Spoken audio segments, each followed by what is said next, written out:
朋友们晚上好啊，欢迎收听灵异电台。今天呢咱们再说个东北大仙儿的事儿啊，这不是我主动的啊，没办法，咱这是又来朋友了。咱这朋友呢名字叫虾啊，不是瞎子的虾啊，就咱吃的那个大虾的虾。他呢听他同学啊，在他上高中的时候给他说过一个他们家里的事儿。他说当时听这事儿的时候啊，特别的惊奇啊，就是当初他说我小时候经常就是听我们这儿的人说什么保家仙儿的，但是我不认识真有保家仙儿的。结果我这同学家里边人家是真有，而且他讲的这事儿呢跟他奶奶有关系，并且他奶奶呢去世了。他觉得他同学呢不会拿他去世奶奶乱开玩笑的。那至于咱们瞎说的这事儿呢，那就是发生在他同学家好多年前了，搁现在得倒退15、16年了，或者20年前左右。当时呢同学的奶奶身体呢不是说太好了啊，当然岁数也大了啊，70好几岁了。尤其是有这么一回早晨，奶奶出去买早餐去，咔嚓给摔了一跤。摔完之后就打这儿开始，他说我奶奶就不行了。首先是这个头脑就感觉他迷迷糊糊的，有时候叫人叫错，而且说话呢以前特别清楚的个老太太，但是呢自从摔完这一跤之后呢，嘴里边说话开始打嘟噜。什么叫打嘟噜呢？就是不清楚，舌头绕不开弯，而且把同学的妈妈呢认成他自个儿闺女，把自个儿闺女呢认成同学的妈妈，整个是乱套的。当时家里边的大爷就是奶奶的大儿子，就说咱妈可能是不对劲儿，但是几次去医院看，医院说就是老年的小脑萎缩，俗称老年痴呆啊，但是不严重，说没什么事儿。可是他们家人呢，他说不光是我奶奶，我大爷什么的都跟我奶奶学过一点啊，他们都懂点这些东西。尤其是我大爷对我奶奶的这个病情的态度特别悲观，就是一直告诉家里的弟弟妹妹们，同时也包括同学他爸啊，同学他爸是他大爷的三弟，说那意思你们做好心理准备，感觉咱妈好像不对了。儿女们其实不爱听这个，但是是大哥说的，又能怎么办？可是老太太自打犯了这个病之后，也就是2个多月，突然间一天晚上，这天晚上老太太吃完了饭，家里边儿女全都在，就正赶上家庭聚会。然后老太太大概是8点半吃完了就下了桌了。下桌之后她还说了一句，我上屋里我躺会儿去啊。说完就走了。走完呢是同学的妈妈给老太太扶屋里边去的，她躺着就睡着了。睡着完了之后，剩下的儿女们就还在一块喝酒，是吧？他们是东北人，黑龙江这边的，而且一喝呢那就没完，很有可能一喝得喝到夜里去。但是大概到了10点半左右，大伙忽然间这边在桌上正喝着酒了，只见老太太换了身新衣裳，特别漂亮，弄得特别干净，把头发也都梳了啊，还轻微的化了一点妆，打屋里走出来了。走出来之后，老太太那个声音和之前不一样，变了声了，但是还是她本人说话。就是说并不是她声音真的变了，而是她人的这个声音整个变得就是立体起来了，就有点像是我们专门干这种工作的人，声音稍微受过点训练。老太太出来说话变得特别端正，然后跟大伙说，行，今天赶上你们都在啊，跟你们正式说一声啊，前2天呢咱家老仙儿找我了，我呀快到时候了，但是我要是走了以后呢，别哭啊，也别难过，因为我以后还在咱家待着，只是你们瞧不见我。当时老太太话说到这儿，儿女们马上就害了怕了。而且呢家里边她有女儿啊，就是同学的姑姑什么的，当时就有小姑就哭出来了，妈你这干啥呀，这是啊，怪吓人的，咋了，别瞎说。可老太太一脸严肃，马上制止小姑，继续说，你听我说，我得嘱咐事儿啊，就是咱家那个谁呀，小彤彤啊，小彤彤这个考学可得努力学习啊，这孩子以后能高升，升到多高呢？弄不好能当了科学家。老太太所说的小彤彤是他们家二儿子的儿子，也就是说只有他们家的二儿子生了个儿子，剩下男性生的都是闺女。当然老太太可能有点重男轻女，她没交代别的女孩的事儿，包括咱同学的事儿也没交代，就专门交代了一句这个小彤彤。然后再接下来就说了好多家里的规矩，比如说他说他走以后这房子千万不能动，不能卖，你们要是非得卖这个房子，或者国家未来要是拆的话，千万得把仙堂迁走，就是咱们家这个老仙堂一定要迁走。然后还嘱咐了一大堆，还让大儿子拿笔记，这个迁仙堂时候到时怎么迁。而且老太太还说了什么呢？咱们家的保家仙姓氏名谁，来自何方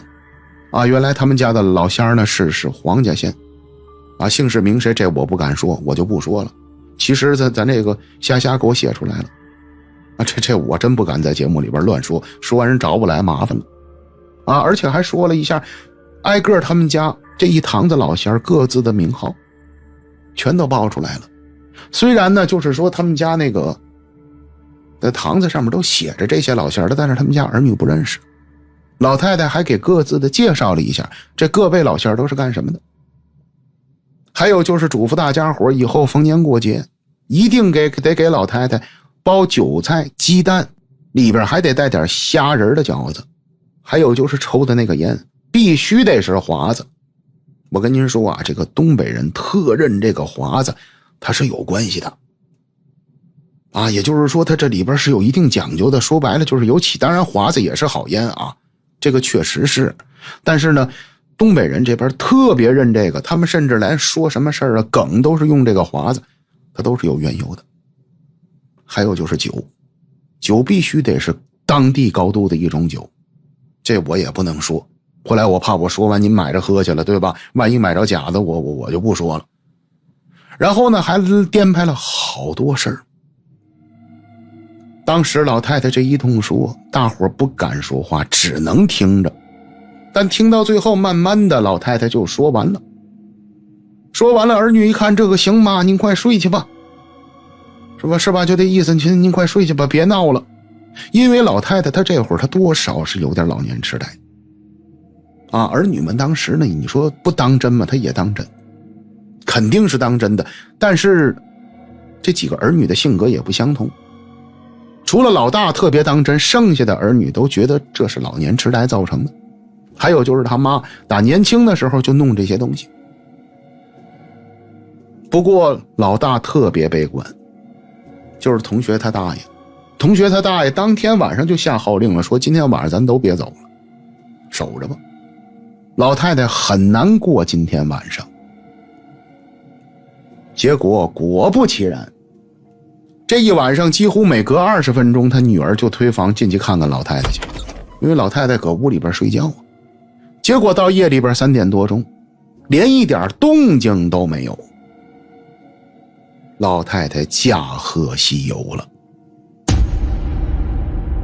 当天晚上咱那个同学也在他奶奶家了，他说我奶奶临死之前都没动静，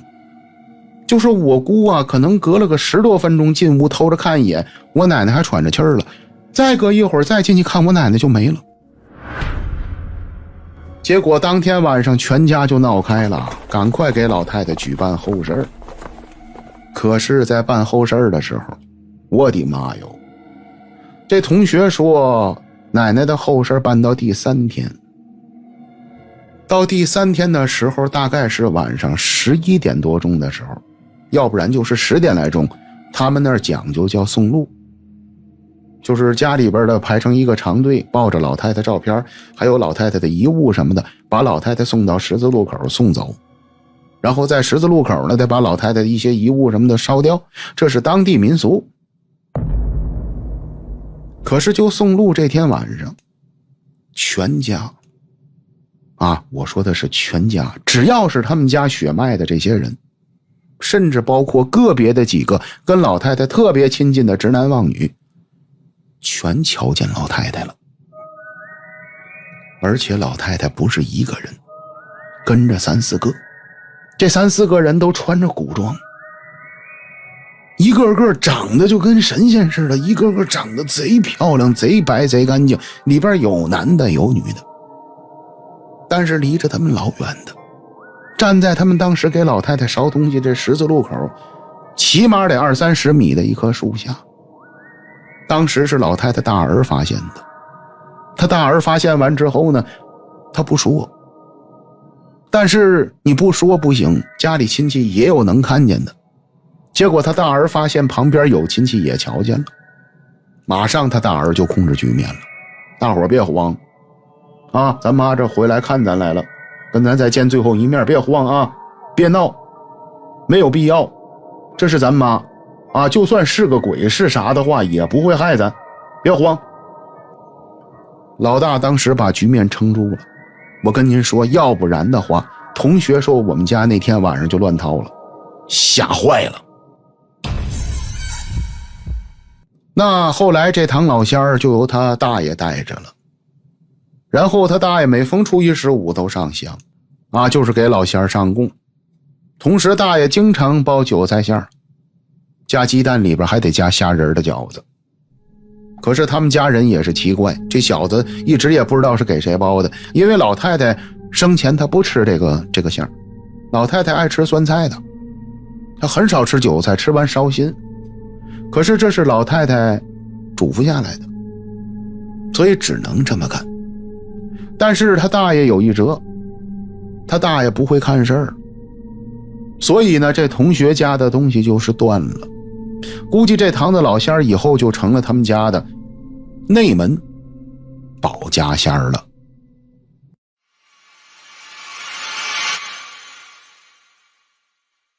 好了，朋友们啊，第一个故事咱说完了，欢迎继续收听灵异电台，精彩继续。今天呢，咱家来了个叫小叔的朋友啊，他是小书本的那个书，不是叔叔的叔啊，他挺年轻的，2001年的。然后他给咱说的事儿呢，他说是我网友给我讲的，跟我打游戏的一个网友啊，给我说的他舅舅的事儿。结果我讲这事儿的时候，他说是一天晚上我们俩玩游戏，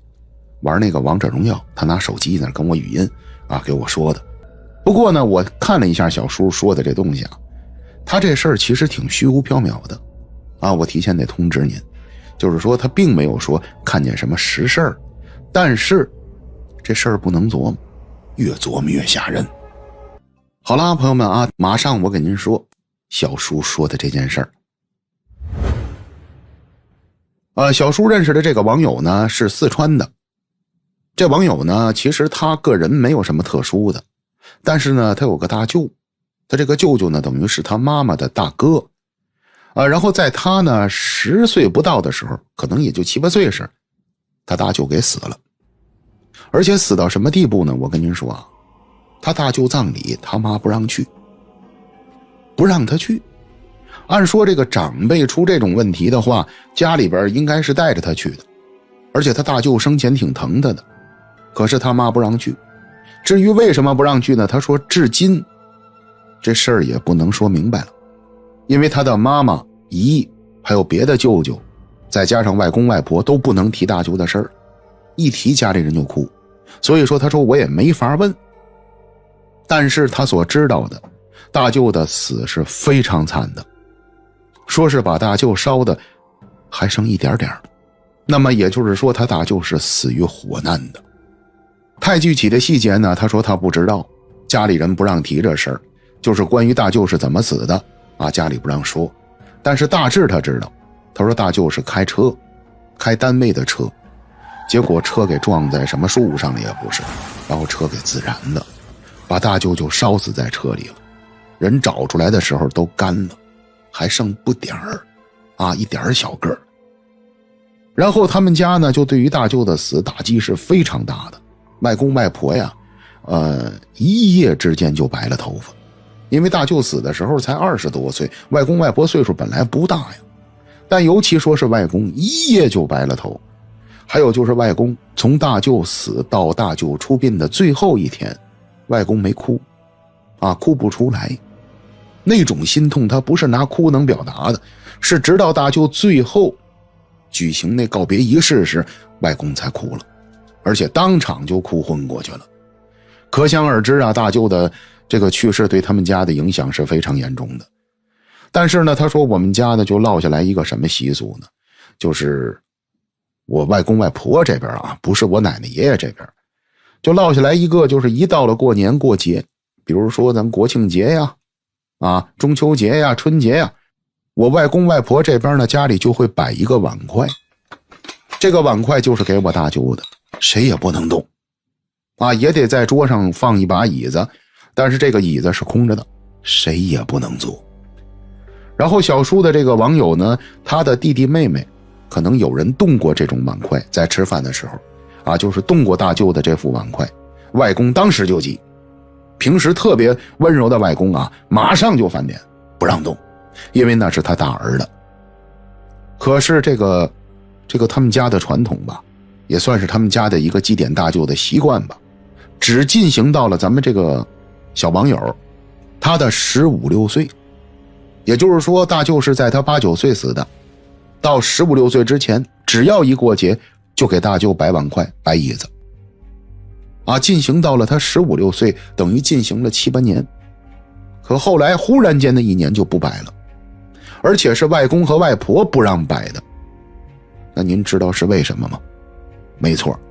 接下来的吓人的事儿就出自这上面。而且这打游戏的小网友他也经历的。他说真正不让摆这筷子的事情是发生在他10几岁的时候，14、15开始的，也就是说整体历时了得2年，不是1年。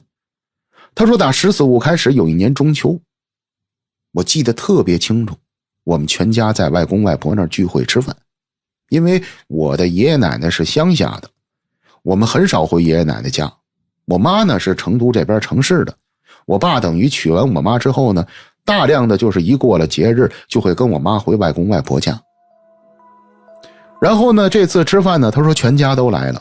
舅舅姨们什么全都到了，大伙儿喝酒挺热闹的，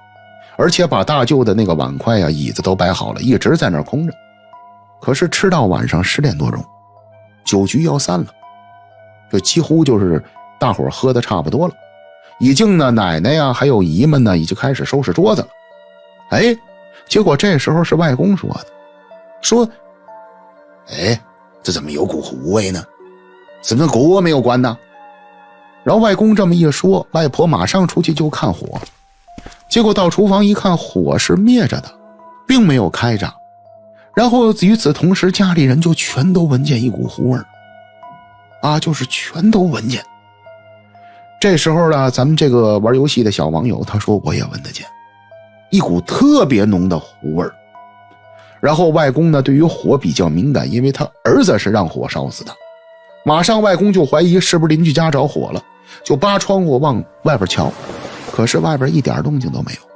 人家家户户有的都睡觉了。万一要是有谁家着火了，那住的那种单元楼，那不用说了，那肯定乱了套了。就算他们家不发现，人别人家发现，可问题是绝对没有，这周围没有着火的。那接下来家里人就开始怀疑是不是电线漏电了，是不是？怎么这么大的烧焦味儿？然后就开始检查线路，就是屋里的插板电线什么的。可是正在家里人忙活着了，甚至连床底下都开始准备翻了，看看是不是床底下着了，刚才抽烟时扔的烟头什么的。可是忽然一下，大舅摆在桌子上的那副碗筷啪就崩了。什么叫啪就崩了？就是那个碗裂开了，而且是崩裂了，把那双筷子啪就给崩飞开了。当时这小伙伴说，我们全家一下就静了，那种宁静是极为恐怖的，静了起码得10几20秒钟。然后外婆这一下反应过来了，扑哧就哭开了，老大呀，你回来了！结果大半夜全家抱着哭，妹妹们还有弟弟们想大哥，外公外婆想大儿子。然后呢，这件事呢对他们家又是影响巨大，但是没些日子过节，还是继续100万块。可是咱这小伙伴说，从这开始每次只要100万块，我们就能闻见糊味儿，特别明显的糊味儿。结果摆了又有这么1年多，是二舅找外公谈的。二舅说，大哥已经去世这么多年了，咱老这么影响他，其实不是好事儿。按照咱们中国传统文化来讲呢，这个逝者投胎才是最佳的。您老这么摆着形成对他的思念，他可能也不愿意走，这个不是好事儿。而且咱家还有孩子，您的外孙子外孙女什么的，是吧？还有亲孙子亲孙女，经常聚会都来。爸，不行，咱以后别摆了。后来外公其实挺倔的，但是慢慢想开了，就把他们家的这个传统习惯就给取消了。从此之后呢，这小伙伴说就没再出过邪事儿。但是他说这事儿我遇上的时候也就是10几岁，上初中1、2年级对我打击是特别大。我就因为大舅的这事儿吓了好久。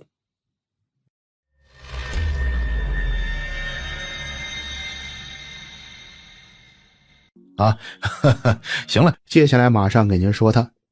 第3个事儿。这第3个故事是咱家一个来自河北省的听友提供给咱们的。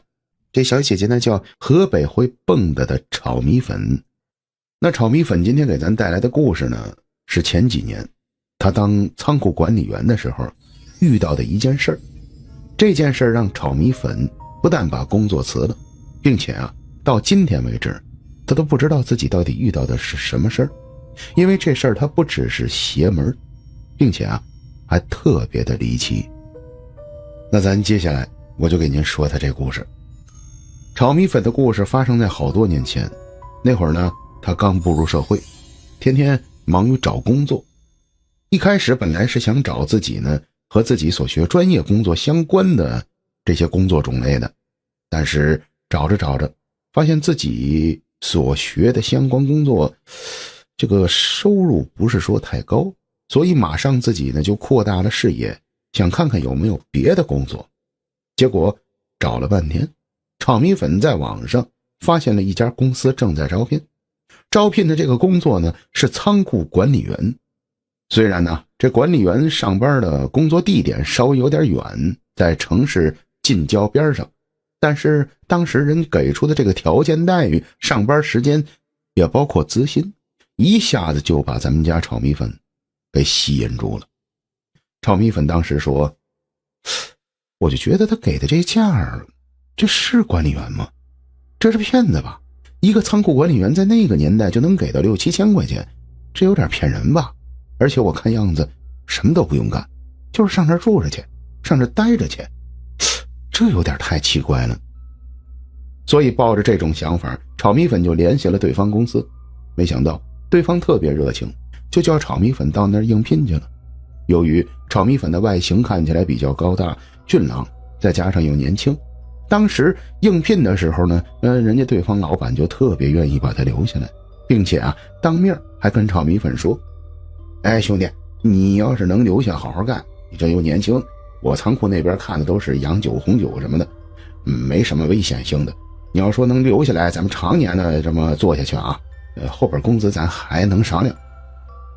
这炒米粉一听还有这事，太好了，这以后看来还有发展，弄不好还弄个总库管员当当。行啊，所以当场就答应这老板了。结果当天下午两方就签订了合约，并且当时都约定好了，3天以后炒米粉就要去上班了。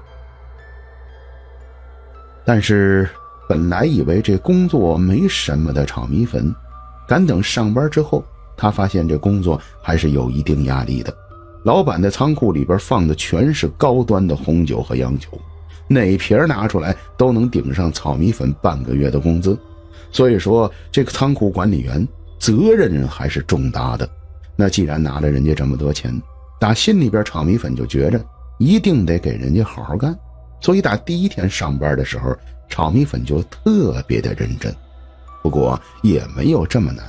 因为仓库挺大的，管理员有2位，每天晚上倒不是说他自己一个人在那儿盯着，所以说有个陪伴的，并且呢也岁数不太大，俩人没几天聊得还挺来，所以除了工作稍微地点远点以外，炒米粉特喜欢这个工作，后边开开心心的就正式进入到工作状态中了。但是这快乐的日子没过了些天，上班也就是10多天，突然间这天炒米粉是晚上可能7点多钟到的单位，他是8点钟上班。到了单位之后，他发现跟他要好同班的那个同事已经到了，所以在门口还没进去的时候，他就朝里边喊：王泽到了，我来了啊。可是他这一喊，只见他这同事王泽从里边就匆匆忙忙的跑出来：哎，你可来了，我操，出事了，你快进来。炒米粉一听这个，马上跟着这同事就进了仓库，结果被这同事带着就到了仓库的中间的位置，然后拿手指着一箱子酒，告诉炒米粉说：哥们儿，你打开看一下。炒米粉马上伸手把箱子就撩开，结果这一撩，我的妈呀，这里边明显少了2瓶酒，而且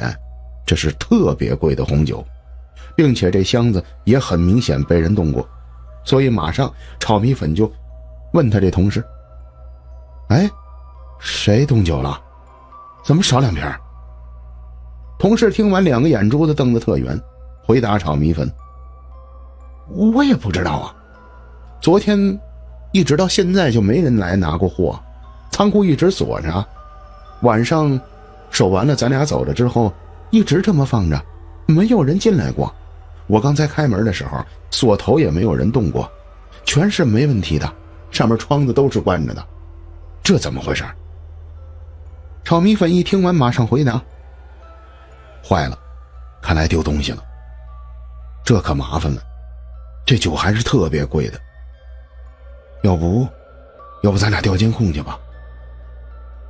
然后说完，炒米粉跟着同事马上俩人就回了办公室，到办公室赶快调监控看看到底谁拿的这2瓶酒。可是接下来这监控调出来之后，这哥俩坐在监控的面前看傻了。这调监控的一开始真没调出什么东西，因为他们调的是自己没在仓库，就是打早晨起来8点多下班锁上仓库门之后，一直这一白天这监控的内容他们没看到什么东西，也就是说什么事都没发生过。但是俩人正在费解中了，他这同事就说：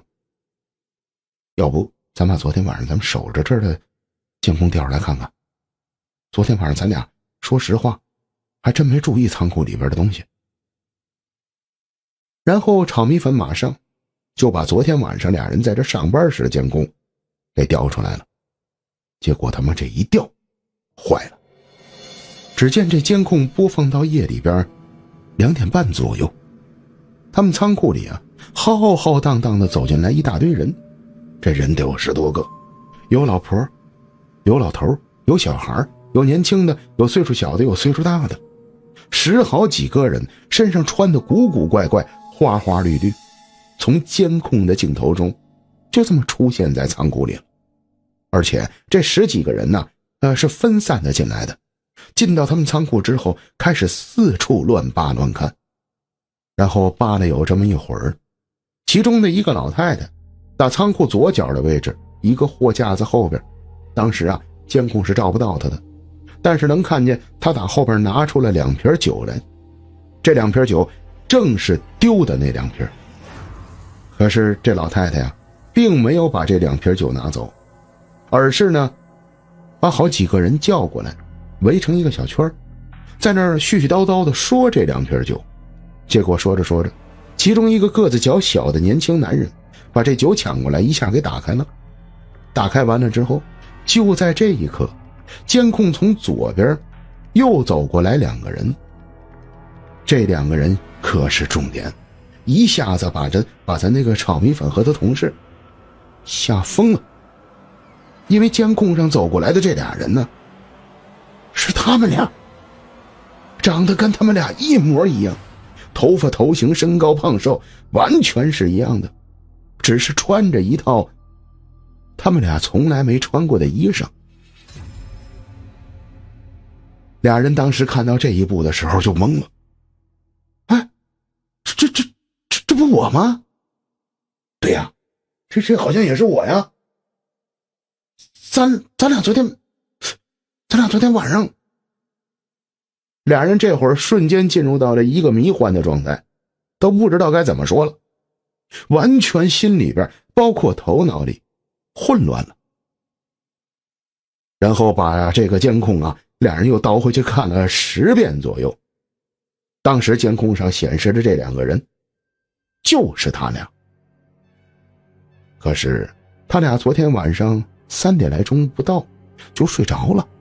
不可能出去，而且也不可能跟着这么一大堆人开他们家自己仓库的酒。并且这监控到这儿还没完，出现在屏幕上的长得跟他俩一样的这俩人，打那小个子男人手里边接过其中的这瓶酒之后，俩人还一人尝了一口，然后又递到了这老太太手里。再接下来老太太喝完之后又传给别人，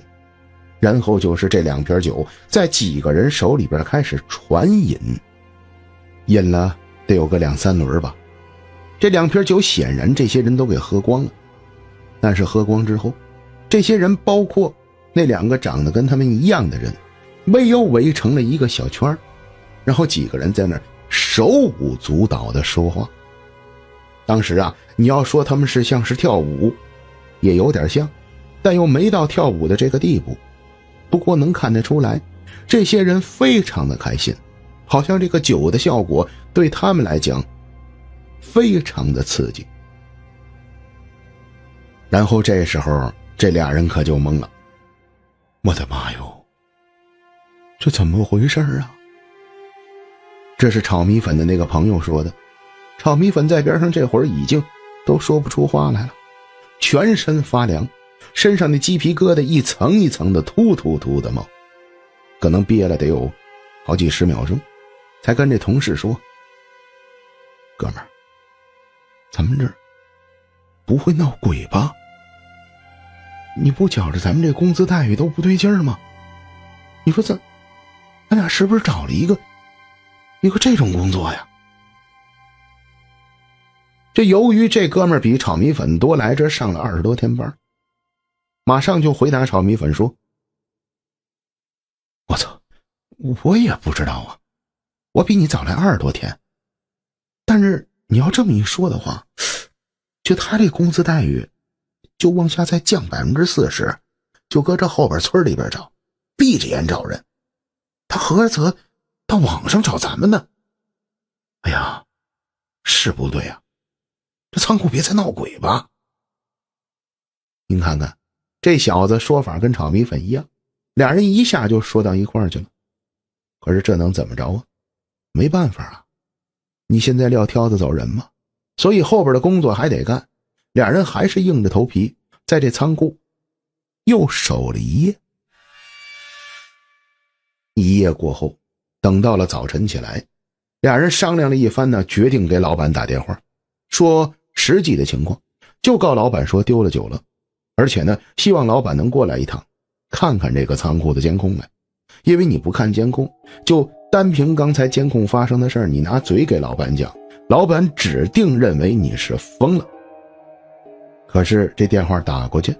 这老板听完了并没着急，只是快速地问他们到底丢了多少酒。他们说丢了2瓶，然后老板好像完全的不在乎。可是这2个人当时其实不只是说这酒的事儿，他们就是想让老板过来看看监控，让老板瞧瞧这仓库到底发生什么事儿了。这老板当时听完了不想来的，但被他们俩逼得没辙，还是硬着头皮说你们在这等着我一会儿就过去。然后接下来俩人就是坐在办公室等着老板到仓库了。可是再往后边，老板大概40分钟后来了，来完之后俩人特别激动，调监控给老板看。可不知道为什么昨天晚上的监控全都消失不见了。你也可以这么理解啊，监控并没有消失，只是那10几个人貌似没来过。俩人昨天清清楚楚看到夜间的那些所有的影像，全变成就是一摄像头对着仓库什么事儿都没发生过的画面了。这一下子俩人就着急了。不是你这昨天我们俩真看见了，我都不知道该怎么跟您讲，特别邪门，一大堆人过来偷咱酒，而且里边还有2个长得有点像我们俩。您琢磨琢磨，就这套话，您要是老板，您员工跟您说，您不大嘴巴扇他呀？或者您得给他轰出去，这人疯了吧？我这他妈雇了个神经病过来吧？可是俩人当时都特别认真，玩命的给老板说。结果老板一听这个，行了，你们俩先别说了，你带我看看去，哪2瓶酒丢了，咱看看去。然后俩人一琢磨，是啊，先带老板看看酒去吧。结果就带着老板去了。可是到了那之后，俩人连找昨天那开过的箱子都找不着。当时就感觉这货架上貌似就没有任何东西动过一样。结果后边翻腾了可能得20分钟，也没找到哪箱酒是被打开的，等于昨天丢的那2瓶酒貌似又让人给还回来了，并且不但还回来，还把箱子又原封不动的给封上了。那么事情到这一步的时候，合着等于就是前边咱们讲的那些故事根本就像是没发生过。不过这是站在他老板的角度，他老板认为这员工俩人神经病，胡说八道。但是站在他们俩，他俩可就更费解了。这他妈怎么回事？这到底是发生什么了？我们昨天看了一场电影吗？这一切好像都没发生过呀。您看见了吗？这是当时炒米粉真正的状态。回到家他也这样，当天完了事到家之后跟他爸妈也是不停的絮叨。爸爸妈，我出怪事了，我盯那仓库昨天丢2瓶酒，然后有人扮演成我们，还有一大堆人过来偷着喝，喝完之后转天监控没了。结果自己都不知道怎么给爸妈讲清楚，你想他爸妈能信他吗？然后又试着给同学朋友说，谁信呢？自己给自己都绕吧里边说乱的，也就我这嘴能把这故事说清楚，换别人这故事就瞎了。那更何况不是专业讲故事炒米粉，他说不清楚。所以炒米粉有一阵儿跟自己天天较上劲了。我都不知道用语言怎么该跟您形容，这孩子等于天天就研究这件事儿，也包括他那个同事，俩人天天就叨磨这点事儿。可是人为财死，鸟为食亡，那工资待遇给的太高了，俩人不舍得放弃，就这么着在这个仓库后边又坚持干了有半年。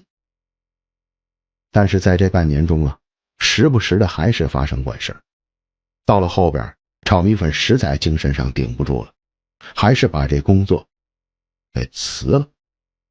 不过这件事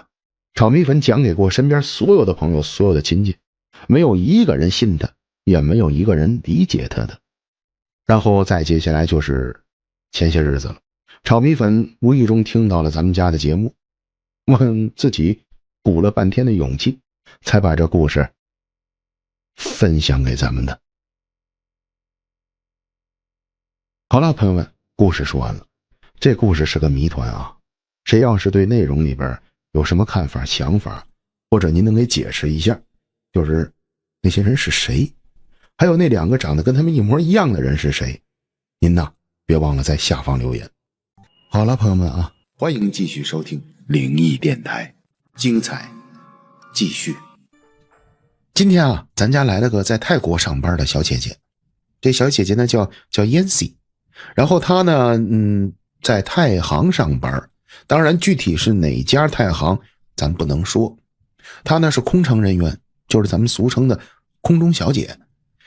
但是他是在泰国工作啊，我再说一遍，我是怕大家伙有误会，他不是在中国的航空公司，所以咱今天讲的事儿呢是泰国的事儿。不过呢，Yancy 小姐姐也说了，她说这是好多年前的事儿了，按说这种事儿是绝不能外说的啊，我们航空公司是保密的，但是呢时间太久了，现在已经可以说了。那好了朋友们啊，马上我就跟您说，咱们这个太行的空姐小姐姐到底给咱说什么事儿了。Yancy 说的这个事儿呢发生在10来年前。他说10来年前呢，我们当时工作的这个算是我们机组吧，有一个长得特别漂亮的这么个空中小姐，就是我同事。当然了，空中小姐都漂亮啊，这个大伙是都知道的，尤其泰国那边的空姐啊，选拔的非常的严格。但是她呢，她说是相对更漂亮的那种，就比较出众。打她加入到了我们这个班组来之后呢，我们班组就有好多男的盯着她啊，因为有空少啊，而且还有机长啊、副机长啊什么的，甚至还有一些地勤工作人员呢，反正都盯着她。但是这个女孩呢，她还真不是那种啊，就是瞎来的那种女的，挺规矩的，跟谁都客客气气的，但是都保持着一定的距离。也就是说，我们一开始从表面上看着她没什么问题，可是就刚入我们组，有这么2、3个月左右，在我们飞往啊一次，这个地儿咱就不说了吧，反正飞往国外的这么一次航班啊，反正也不是飞咱们中国。就在这次航班中，晚上呢我们都是住在酒店的，就是飞到这个地儿啊，给我们安排好的酒店。刚巧他呢跟我们就住在隔壁间，结果跟他住在一个房间的另外的一名空姐大半夜的说他跑出去了。当然了，这些事儿在我们这个环境圈子里边是不能这么乱说的，是吧？你乱说人家一个女的又是空姐晚上跑出去了，这不合适，你说她干什么去了，是不是？但是她的确是出去了，好像是10点多钟吧，他以为跟他一块同屋住的那个女孩睡着了，他就走了，走完之后12点回来的。结果就在与此同时，我们的副机长也被人发现半夜出去了一趟，也是被我们的同事瞧见了。所以从那儿开始就开始传，我们这副机长好像和这个姑娘俩人在私通。但问题是这姑娘是单身未婚，可副机长已经结婚好多年了，所以这种消息一旦传出去是非常不好的，尤其是这航空工作人员是绝不能让乱传这个东西的。但是这消息一传开之后，按说副机长是有权利的，他肯定得站出来闹，对吧？你们谁给我乱说的，是不是？可是他从来不说，他避开这个话题，所以这会儿大家基本上就确定了，俩人可能是真有关系。但是你说俩人真有没有关系，谁也没瞧见，不能确定，因为也没有人抓着2个人的现行。结果就这种状态持续了得2个多月，后来慢慢的大伙就心照不宣了。当然了，这2个人也是经过2个月之后也是越来越公开啊，因为估计也是露馅的地儿露的越来越多，大伙就几乎确定了，就是这俩人绝对是有事儿。可忽然间一天下午，这天下午呢，Yancy 他们飞回了泰国，整个全组都飞回去了。回去之后，他们在自己的航站楼里边有他们的休息室什么的。然后这个长得漂亮的这个小女孩呢，她就出去上厕所，谁也不是干什么去。结果她就接电话，不知道是谁给她打来的电话。接电话的时候呢，她就跑到了这个航站楼的一个眺望台那边接去，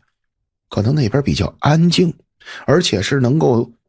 打开门走到阳台上的，但是很高啊，这阳台离地面保守说可能得7、8层到8、9层。可他正打着电话了，在电话里正跟人说着话了，结果后边忽然冲出来一个女的，这女的好像早有准备，奔着他的腿就去了，把他抱了起来，直接从这阳台上给揍了下去。当时大伙都听见了一声惨叫，啊，就这么一声，然后谁也不知道这到底是怎么了。结果等大伙看见了，反应过来了，所有人都傻了。这年轻貌美的空中小姐啊，漂漂亮亮的，就这么给摔死了。机场出了这事儿不是闹着玩的，当时机场的警察全来了，很快就把那个推女孩下楼的女人给抓住了。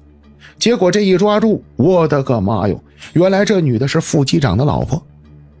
也就是说，副机长的老婆早就知道这事儿了，一直在盯着副机长。但是他老婆几次跟副机长谈，发现副机长根本没有悔改之意，把这女的可能是逼到了极限。结果有一天终于要对这空姐下手了。实际上啊，他在航站楼这边已经盯了这个年轻的空姐几次了。有一次差点下了手，大概是在20多天前。但是他说当时没下去手，旁边可能是有人捣乱，有人影响了他。但是这天下午，这个空姐也不知道是怎么了，怎么就打着电话跑到天台上去了。结果他一看，这是老天爷给的他机会，所以下手就报仇了。后来这个机长被停职了好长时间，但是每个国家和每个国家不一样，这事儿要在咱中国完了，这机长死定了，不用我说了，是不是？他老婆也不用说了，但是后来他老婆肯定是受到了这个法律的惩罚，但这机长后来歇了这么1个来月，又让他上班了。大伙就觉得挺奇怪的，但是谁也不敢说什么，这是人公司的安排，咱也没有权利说，是吧？所以这机长就恢复工作了。但是忽然间的，机长回来上班连1个多月都没有。有一天，这一天正好赶上航班飞到了一个特殊的地界。为什么说这个地儿特别特殊呢？是因为这个地儿正是机长第一次和那个漂亮女孩私通的那个国家，而且入住的还就是那家酒店。因为航空公司到了哪个国家住什么酒店都是固定的。可就在这晚上就出了事儿了。这天晚上NC 说出事的时候是夜里2点多钟，我们当时就听见有同事在楼道里边说话，是我们的男同事，而且这同事明显是让单位给叫过去的，是让我们单位的人叫上去的，说让他赶快去22楼，因为机长他们几个管理人员都住在22层，我们住在中间10几层的位置。我们能听见这同事在外边大声的打电话，但是我们不敢出去，但明知道这是一定是出了事儿了。可接下来没有一会儿，也就是打完电话10分钟左右，我们就听见酒店楼下开始哭喊。虽然我们住在10几层，但当时是晚上，酒店楼下有哭喊声是很明显就能听见的。然后我们赶快就从窗子往楼下瞧，虽然我们住的高，但楼下来个车也是能看得见的。结果我们发现来了一辆当地的救护车，把我们副机长和我们另外的一个领导给接走了。我们当时都懵了，不知道怎么回事儿。然后肯定我们这里边有空姐空乘人员里边的领导，赶快就跟上层进行了联系。结果这一联系才得知，原来我们副机长疯了，发了疯了，这会儿已经给弄到人家这个国家当地的精神病院去了。这必定不是泰国，机长生了病到了医院，人家肯定是强制控制，打安定药，让他先暂时的稳定下来，赶快让他回国。治病也是要回泰国去治的，因为他是泰国的副机长。可是这个男的好得很快，副机长第2天人就平稳下来了。大伙儿就问他，你昨天晚上到底是怎么了？可是他说，我昨天晚上真不是疯了，我没有发疯，我只是吓的，太害怕了，我实在吓死了。那大伙就得问他到底怎么了，因为昨晚上他人整个是癫狂的，他说的东西你听不懂，不知道他说的是什么，他疯了。然后他继续又讲，昨晚我睡着觉，有人敲我门，我以为是酒店的人了，我就起身走到了门口，我问我说是谁呀？可是你知道是谁敲我门吗？是他找我来了，他问我还爱不爱他。然后我当时吓得都不行了，我说你走吧，你走吧，你不都已经死了吗？但是他就疯了，他在门口玩命的砸我的门，所以我才崩溃的。实际上这副机长昨晚呢就是精神属于急性的精神病，崩溃了，几针药下去把情绪控制住了。但是人家当时本国的医院也说了，说这就是惊吓导致的。可是他们之间的语言没有相通，因为他讲泰语的，虽说也会英语，但用英语给人表述这种事儿，那得多高的英语水平啊！所以两方无法沟通。结果人家这边建议赶快把他送回泰国，可回到泰国就不行了。本来在这个国家机长看样子像是恢复回来了，但是延禧说他回到泰国人就又疯了，所以后来这机长就没再来上过班，就辞职了。但是因为这件事闹得非常严重，第一是机场本身死了人了，而且是凶杀案，第二又封了一个副机长，所以因为这个事儿我们开了大会，在当时那个年代说谁也不让说出去，但是我保证应该不是我们说的，但是我还是在网上看过类似的事儿，早就有人把它给公开了。可是事情啊没有我说的这么详细，因为这必定是我们组